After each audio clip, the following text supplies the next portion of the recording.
Salut peuple de Dieu, que le Seigneur vous bénisse et encore moi, votre sœur, la sœur Eunice Kanjanga, l'amie de Jésus. Je vous salue partout où vous êtes, que la grâce du Seigneur soit sur vous, que la grâce de Dieu surabonde dans votre vie. Shalom, shalom, shalom, que la paix de l'Éternel vous soit accordée. Et je bénis le Seigneur de nous avoir connectés aujourd'hui, de nous emmener encore au-devant de vous avec un message. Aujourd'hui, nous allons parler du mystère, je vais dire le mystère de la prophétie résolue. Qu'est-ce que je veux dire par là quand je dis le mystère de la prophétie résolue? Depuis un certain temps, nous constatons que nous, chrétiens, nous avons toujours cet enthousiasme d'entendre la voix de notre Père, d'entendre la voix de Dieu nous parler. Et nous reconnaissons la prophétie comme étant le moyen pour lequel nous entendons la voix du Seigneur Jésus-Christ. Et en ce temps de la fin, beaucoup de gens courent derrière les prophètes, derrière ce que je peux dire ici, ce que je peux appeler tous ces prophètes. Ce sont des vieux prophètes, donc quelqu'un qui a de l'expérience dans l'œuvre de Dieu, quelqu'un qui a de l'expérience en exerçant le don de la prophétie. Nous courons derrière eux pour chercher à écouter l'ainsi dit l'Éternel, pour chercher à comprendre qu'est-ce que le Seigneur veut que je fasse, qu'est-ce que le Seigneur dit de moi en ce moment. Alors, le thème d'aujourd'hui, je viens nous informer que ce mystère de la prophétie a déjà été résolu. Il n'y a plus de mystère en ce qui concerne la prophétie. Car aujourd'hui, nous voyons que le peuple de Dieu a besoin d'un éclaircissement en ce qui concerne les prophéties. Et comme j'avais dit, c'est notre sujet de joie d'entendre notre Seigneur nous parler. Et le comble est que nous sommes tous dans l'ignorance, dans une ignorance très profonde. Pendant que la Bible dit « Mon peuple périt par manque de connaissance ». À cause de cette ignorance, nous ne savons pas, nous ne nous retrouvons pas. Et nous sommes derrière d'autres personnes pour chercher des éclaircissements à propos de la voix de Dieu, pendant que Dieu est là, pendant que le Seigneur nous parle tous les jours, pendant que il a disposé son Esprit Saint. Parce que si nous regardons dans la Bible, dans l'ancienne alliance, l'Esprit de l'Éternel n'était pas répandu sur toute chair. L'Esprit de l'Éternel n'habitait pas en l'homme ou encore dans l'homme. Dans l'ancienne alliance, l'Esprit de l'Éternel reposait sur certains serviteurs de Dieu, certaines personnes que Dieu lui-même se choisissait. Il se choisissait des gens, il envoyait ses serviteurs et il y avait l'Esprit de l'Éternel sur eux. L'Esprit de l'Éternel était représenté comme de l'huile. L'onction de l'Éternel était sur eux. Nous avons l'exemple du prophète Jérémie, nous avons l'exemple d'Élie, nous avons l'exemple de Moïse, nous avons l'exemple de David. Tous ces gens-là n'avaient pas l'Esprit de Dieu en eux. L'Esprit de Dieu n'habitait pas dans leur corps. Mais l'Esprit de l'Éternel était sur eux. Et l'Esprit de l'Éternel venait et il s'en allait. Il venait et il s'en allait. C'est comme ça nous verrons que David, après avoir péché avec Bathsheba, il a fait une prière. Il a dit, Seigneur, n'enlève pas ton Esprit Saint de dessus moi. C'était ça la prière de David. Alors, aujourd'hui, les choses ne sont plus telles qu'elles étaient dans l'ancienne alliance à cause de l'avènement du Christ, à cause du fait que Christ était venu en chair. Dieu lui-même, il a laissé son trône de gloire. Il est venu sur terre. Il est mort à la croix et il a tout changé, absolument tout changé. Et bien-aimés dans le Seigneur, aujourd'hui nous allons comprendre que l'Esprit de l'Éternel ne repose plus sur juste quelques personnes. L'Esprit de l'Éternel ne repose plus sur, je dirais, une poignée de gens. Non, l'Esprit de l'Éternel repose sur nous et en nous, en tous ceux qui croient en Jésus-Christ comme Seigneur et Sauveur. Ils reçoivent le Saint-Esprit de Dieu. Ils sont baptisés du Saint-Esprit de Dieu. Et le Saint-Esprit de Dieu, c'est Jésus-Christ lui-même en nous. C'est Jésus-Christ habitant dans toute sa divinité dans l'homme. C'est pour cela que je suis en train de dire que le mystère de la prophétie, le mystère, cette chose-là qui était mystérieuse, que tout le monde devait aller voir Moïse. On devait aller voir Moïse. Moïse, qu'est-ce que le Seigneur dit? Moïse, aujourd'hui, ce n'est plus le cas, bien-aimé dans le Seigneur, car l'Esprit de l'Éternel est répandu sur toute chair, tel que la Bible nous montre dans le livre de Joël. Bien-aimé dans le Seigneur, toute personne qui est enfant de Dieu est rempli de l'Esprit de Dieu. Tout celui qui est né de nouveau, tout celui qui a accepté Christ dans son cœur comme Seigneur et Sauveur est rempli de l'Esprit de Dieu. Et tout chrétien est appelé à entretenir une relation avec Dieu. Car être chrétien, c'est avoir une relation avec Dieu. Or, il n'y a pas de relation lorsqu'il n'y a pas de communication. Bien aimé, dans toute relation, nous le voyons même, ceux qui sont mariés ou ceux qui ont des amis, nous entretenons notre relation au travers des causeries. Lorsque tu causes avec quelqu'un, tu parles avec lui, tu dois savoir comment il va et c'est ce qu'on appelle l'amitié au fait. Or, nous sommes appelés les amis de Christ. Le Seigneur Jésus-Christ nous appelle ses amis. Ce qui veut dire nous avons une certaine relation particulière avec le Seigneur Jésus-Christ. Ce qui fait que nous sommes appelés chrétiens. Parce que nous entretenons une relation avec le Seigneur Jésus-Christ. Alors, ce qui implique que Dieu parle à tout chrétien. Dieu nous parle toujours. Il parle à tout chrétien. Si tu es un enfant de Dieu, le Seigneur te parle. Nous allons lire la parole de Dieu dans le livre de Jean 10, le verset Jean 10, le verset 27. Je lis au nom puissant du Seigneur Jésus-Christ. Ma Bible me dit, « Mes brebis entendent ma voix, je les connais et elles me suivent. » Ceci veut nous montrer que si la Bible dit « Mes brebis entendent ma voix », c'est que le Seigneur parle et il parle à tous ses brebis, à toutes ses brebis. Il ne parle pas seulement à une seule personne ou à une personne particulière qui doit entendre sa voix et nous emmener et emmener la voix de Dieu au peuple de Dieu. Non, pas du tout.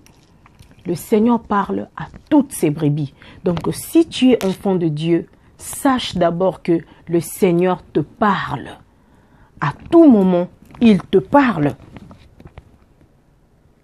Alors, qu'est-ce qui fait que les gens ne puissent pas savoir que le Seigneur leur parle?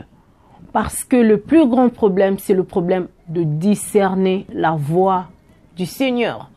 Parce que ici, nous voyons déjà qu'il parle. Et pour ta connaissance, je veux que tu puisses connaître, que tu puisses savoir que le Seigneur te parle. Tous les jours, il parle avec toi parce que tu es son enfant, parce que tu es chrétien. Le Seigneur te parle. Alléluia. Oui, le Seigneur te parle. Et nous allons voir dans le livre de Joël, chapitre 2. Nous allons voir ici pourquoi le Seigneur parle à tout le monde? Ici, j'aimerais d'abord que tous nous puissions savoir que il n'y a plus d'énigmes. J'aimerais que tous nous puissions savoir qu'il n'y a plus quelqu'un qui est spécialisé en ce qui concerne entendre Dieu. Et il n'y a pas quelqu'un qui est au-dessus de tous les hommes dont Dieu utilise pour emmener les messages. Donc tous, le Seigneur nous parle, serviteurs de Dieu, fidèles, je ne sais pas, tous les 5 ministères, tous ceux qui exercent, les apôtres, les prophètes et les pasteurs, les évangélistes, les docteurs. Le Seigneur parle à tout être humain. Le Seigneur nous parle tous, bien-aimés dans le Seigneur. Le Seigneur n'épargne personne. Il n'épargne personne. Il nous parle tous les jours. Quand je dis tous les jours, c'est tous les jours que Dieu nous parle. Le livre de Joël 2, le verset 28 déclare: dans les derniers jours de Dieu, je répandrai mon esprit sur toute chair. Vos fils et vos filles prophétiseront et vos jeunes gens auront des visions. Encore une fois, nous voyons le livre de Joël prédire le Saint-Esprit de Dieu descendre sur nous, les enfants de Dieu. Cette prophétie de Joël se réalise aujourd'hui. Ça se réalise car lorsque Jésus-Christ était ressuscité, là dans le livre de Actes, il est monté vers le Père. Les disciples de Jésus-Christ s'étaient tous réunis selon l'ordre du Seigneur. Le Seigneur leur avait dit de rester et d'attendre le Saint-Esprit de Dieu. Et voilà ce que la Bible dit. Car le Seigneur leur avait dit d'attendre le Consolateur. Le livre d'Actes des Apôtres, le verset 2, le chapitre 1 nous dit: le jour de la Pentecôte, ils étaient tous ensemble dans le même lieu. Tout à coup, il vint du ciel un bruit comme celui d'un vent impétueux, et il remplit toute la maison où ils étaient assis. Des langues semblables à des langues de feu leur apparurent, séparées les unes des autres, et se posèrent sur chacun d'eux. Et ils furent tous remplis du Saint-Esprit et se mirent à parler en d'autres langues, selon que l'Esprit leur donnait de l'exprimer. Ici, nous voyons que l'Esprit de Dieu était descendu en eux. Ils étaient remplis de l'Esprit. Lorsqu'on emploie le verbe remplir, cela veut dire il y a un contenant. Il y a un contenant où on déverse de l'huile. Par contre, si nous voyons dans le livre de Psaume, David dit: tu oins d'huile ma tête et ma coupe déborde. Tu oins d'huile ma tête. Mais ici, dans le livre de Actes, la Bible dit: ils furent remplis de l'Esprit. Donc l'Esprit de l'Éternel était venu. L'Esprit de l'Éternel est descendu en nous, à l'intérieur de nous. Nous avons le Saint-Esprit dont le Seigneur nous parle tous les jours. Maintenant, nous allons voir comment discerner alors la voix de l'Éternel. Car maintenant, nous savons que le Seigneur parle. Ça, ce n'est pas un problème. Comment discerner la voix de l'Éternel? Car dans le livre de Job 33, 14 à 15, la Bible nous dit, je vais lire rapidement parce que le temps me presse, vraiment le temps presse. Je vais lire rapidement le livre de Job, le verset 33, le chapitre 33, je voulais dire, Job chapitre 33, verset 14 à 15. La Bible déclare: Dieu parle cependant tantôt d'une manière, tantôt d'une autre. Et l'on n'y prend point garde. Il parle par des songes, par des visions nocturnes, quand les hommes sont livrés à un profond sommeil, quand ils sont endormis sur leur couche. Donc le Seigneur nous parle. Il parle à tout homme. Donc tout homme est prophète, ça c'est premièrement. Et il n'y a qu'un seul médiateur entre les hommes et Dieu. Et ce médiateur est Jésus-Christ. Alléluia. Comment discerner alors la voix de l'Éternel? Je vais d'abord soulever un point essentiel. C'est que le Seigneur nous parle d'abord au travers de sa parole.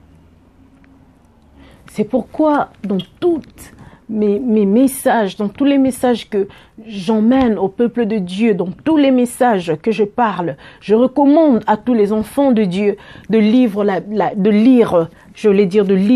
la Bible tous les jours. Pourquoi lire la Bible tous les jours? Parce que le Seigneur nous parle au travers de sa parole. La Bible est une lettre d'amour que notre amoureux, qui est Jésus-Christ, nous a écrit. Avant l'apparition de l'Internet, des réseaux sociaux, nous savons que la poste ou les postes dans des pays jouaient un rôle très efficace. Les gens se communiquaient par des lettres. On faisait des lettres, on envoie. On écrit des lettres, on envoie. C'était plus des lettres. Et la Bible est une lettre d'amour que notre amoureux Jésus-Christ nous a écrit. À tout moment, lorsque nous lisons la parole de Dieu, c'est comme si nous parlons avec Dieu, nous communiquons avec lui. Quand tu veux parler à Dieu, tu pries, tu lui dis, Seigneur, voilà ce que je veux. Seigneur, voilà ce que tu es pour moi. Seigneur, là tu lui parles. Et maintenant, lorsque lui veut te parler en retour, il te parle au travers de sa parole. Donc, lorsque tu lis la parole de Dieu, le Seigneur te parle aussi. Et encore une deuxième manière dont le Seigneur nous parle. Il nous parle au travers de nos pensées. Quand il y a une pensée constante qui monte dans ton cœur et que cette pensée est dans la parole de Dieu, cette pensée est pure, cette pensée est divine, cette pensée vient de la parole de Dieu, sache que c'est le Seigneur qui te parle dans tes pensées. C'est comme ça que tu vas discerner la voix de l'Éternel. Lorsque l'Éternel te prédit quelque chose qui viendra peut-être dans le futur, mais cette pensée-là est saine d'abord. Cette pensée-là, tu sens que c'est constant, ça monte dans ton cœur et c'est comme si ça contrôle ton cœur. Et cette pensée revient encore et encore durant toute la journée. Cette pensée revient. Comprends que le Seigneur te parle, car le langage de Dieu reste dans sa parole. Le Seigneur n'est pas hors de sa parole. Le Seigneur ne dit rien hors de sa parole. Et ici, je mérite te faire comprendre comment différencier tes pensées de la pensée de Dieu. La Bible déclare que les pensées des hommes ne sont pas les pensées de Dieu. Que sont les pensées des hommes? Nos pensées sont charnelles. Nos pensées sont limitées. Nos pensées sont toujours négatives. Nos pensées sont toujours... la pensée de l'homme est remplie du moi. La pensée de l'homme est remplie de l'orgueil. La pensée de l'homme est remplie de toutes sortes d'impuretés. C'est pourquoi je dis, lorsque tu entends quelque chose qui est saine, monter dans tes pensées et que cette chose vient de la parole de Dieu, cela veut dire que le Seigneur te parle directement. Et il y a aussi une autre manière que le Seigneur nous parle, c'est dans des songes, dans des visions, comme nous venons de lire dans le livre de Job. Le Seigneur nous parle dans le profondeur de sommeil. Le Seigneur nous parle lorsque nous sommes endormis, lorsque nous rêvons. Le Seigneur nous parle. Et il y a même parfois le Seigneur nous parle par voix audible. Tu entends une voix te parler, te dire quelque chose. Mais comment identifier la voix de l'Éternel? Tu identifies la voix de l'Éternel lorsque tout ce que tu entends, tout ce que tu ressens, tout ce que tu penses vient de la parole de Dieu. C'est pourquoi nous allons lire le livre de Philippiens, le le livre de Philippiens, le chapitre 4. Le livre de Philippiens, le chapitre 4, le verset 8. Voilà ce que la Bible me dit ici. Au reste, frères, que tout ce qui est vrai, tout ce qui est honorable, et puis tout ce qui est juste, tout ce qui est pur, tout ce qui est aimable, tout ce qui est vertueux et digne de louange, soit l'objet de vos pensées. Pourquoi? Parce que si cela est l'objet de vos pensées, alors vous allez comprendre le langage de Dieu lorsqu'il vous parle dans vos pensées, car tout ce qui est pur vient de Dieu. Tout ce qui mérite l'approbation vient de Dieu. C'est comme ça que vous laisserez votre pensée disposée afin de recevoir quelque chose de la part du Seigneur Jésus-Christ. Donc ici, je dirais, allez voir des prophètes. C'est pas mauvais, c'est pas du tout mauvais.